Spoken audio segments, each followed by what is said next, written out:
Buckle up! Hi, I'm Barb Green. Thanks for joining me today. I'm going to show you how to make this gorgeous all butter crust.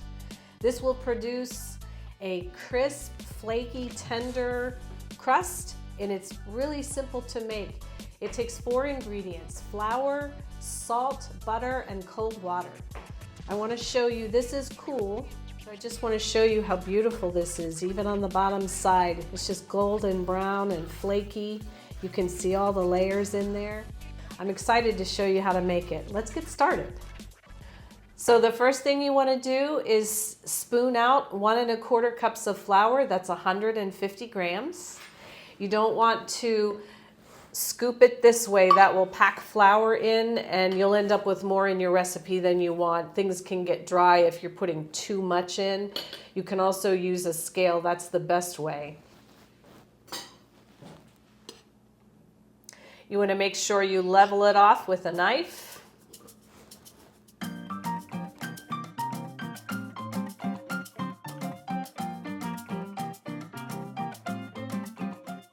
Then you're going to put in 1/2 teaspoon of salt. I like to use fine sea salt. It's less bitter. You just want to sprinkle that over your flour. You're going to whisk it so that the salt is incorporated into the flour. So you can see that.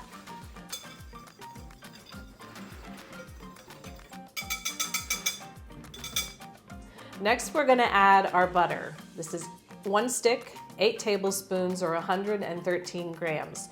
This is really cold, and that is what you want. You want this to be as cold as possible to work with. So we're going to open this up and we're going to slice it into cubes. You can use a bench scraper or you can use a sharp knife. Just want to cut through it. Okay, so once you have your butter cut into cubes, you just want to get that into your flour. You just take a few bits at a time and just kind of sprinkle them in your flour until you have all of the butter in there.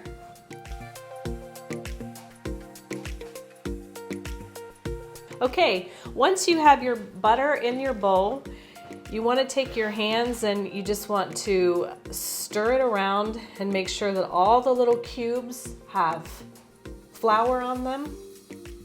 Just getting them all coated. And then we're going to use a pastry blender today.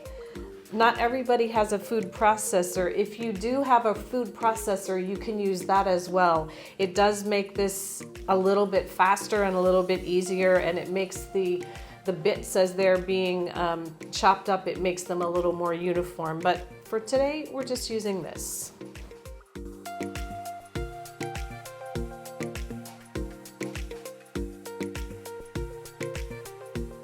Okay, so we finally have this to a consistency I think that I am happy with.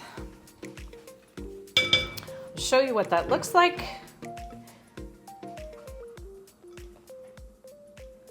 Fine little bits. So now we're going to go ahead and add our water. We're adding 2 tablespoons at a time. We're just going to make a well in here, and we want to add the water. This is ice cold water. And you can actually use your hands for this.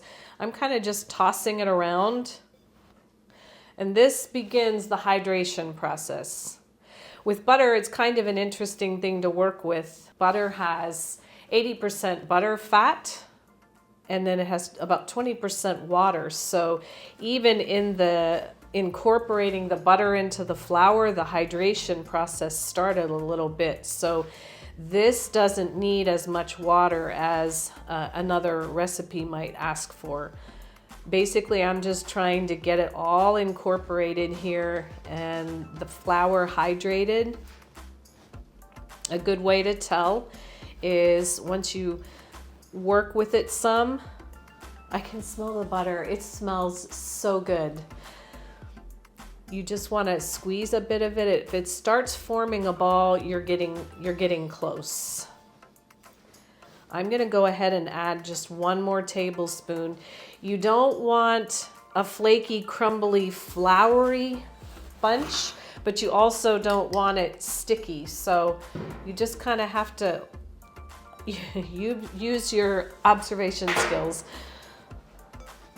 So the next thing I'm gonna do is get my favorite little friend, my pastry mat. I'll have a link in the description below for this because I'm really committed to you getting one of these because I love them so much. Now you're gonna take this dough and you're just gonna dump it out onto the mat. And it looks like really kind of messy, but that's the beauty of working with the butter crust. So you just wanna kind of push it. We're forming this into a disc. And then we're gonna put it in the fridge. It needs to at least be in the refrigerator for about 30 minutes before we can roll it out. It's starting to come together.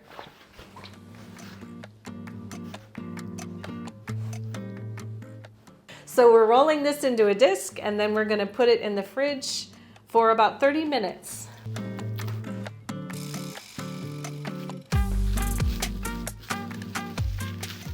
Okay, so our pie crust has been refrigerating for about 30 minutes.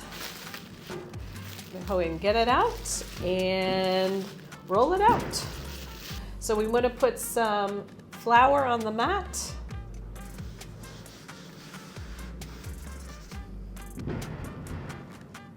You don't want this to stick. And we're going to start rolling.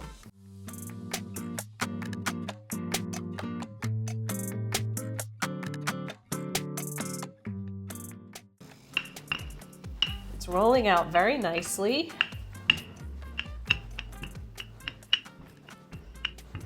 Working with butter is a little trickier, I will admit, and for a first-time crust maker, I would encourage you to try my other recipe. It uses vegetable shortening. I usually use Crisco, if you can get that. And it's just a whole lot easier for your first time. Again, we're just adding more flour. We do not want this to stick onto the mat. That would be really frustrating. I won't be so cheerful if that happens. We're almost there. It's a nice little crust. This is about a 10-inch circle. So I'm gonna fold this over. I'm gonna take my pie pan and just put it right there. Gently pick this up and put it right in the dish. Flip this over, and we have our crust in the dish. You don't want to pull this or stretch it in any way that will cause it to shrink. If you have little cracks, that is okay. You can just pinch them together with your fingers. They stay together really easy. You can just kind of pinch it if you see any large cracks. So it's in. Now we just need to trim the edges. We can just go right around the edges of the dish. You're just trimming. Sometimes you can use scissors if you'd like. You don't have to do this. I usually just use a knife. So now we're going to take the edges and just kind of fold them under a little bit, probably halfway. And then we're going to just use our fingers and we're going to crimp the edges so that it's not just rough. You can do that, and sometimes I've seen some rustic looking pies, and either way it's pretty, but I usually like to finish the edges off with a little bit of a crimping that I just do with my fingers. Just go the whole way around. So look how pretty this looks. We're almost ready to bake it. We just have a couple more little steps to do. We're gonna prick holes along the bottom of the crust. These are little vent holes, actually. The pie will steam, even this crust will steam, and it'll puff up, and we don't want that to happen. So you just put little holes the whole way around, including the edge, the crust. We want to make sure that this crust doesn't burn while it's baking, and we also want it to retain its shape. Sometimes, this is a ceramic pie dish, and sometimes things will just slide down in, like when it starts to get warm, the butter starts to get warm, it could just slide in. So we're gonna do a little something here. These are parchment paper discs. You can use, if you have a roll of parchment paper. This is kind of protecting it because I need to put some baking beads on top of this. The beads are gonna hold the crust down so that it doesn't puff up. And they're also gonna sit right nicely around the outside edge and keep that edge in place so that it doesn't slide down while it's baking. So I'm gonna put these in here. I have these in a little foil nest because they're kind of tricky to work with. When they come out of the oven, they're really hot and spilly. And these are at 375 degrees, so you want to make sure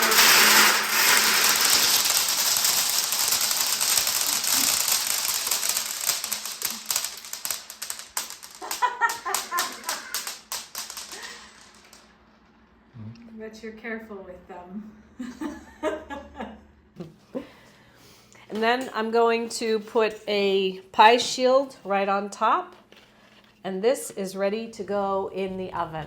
So we're gonna put this in the oven at 425 for about 15 minutes. And then we'll take it out. We'll remove these baking beads.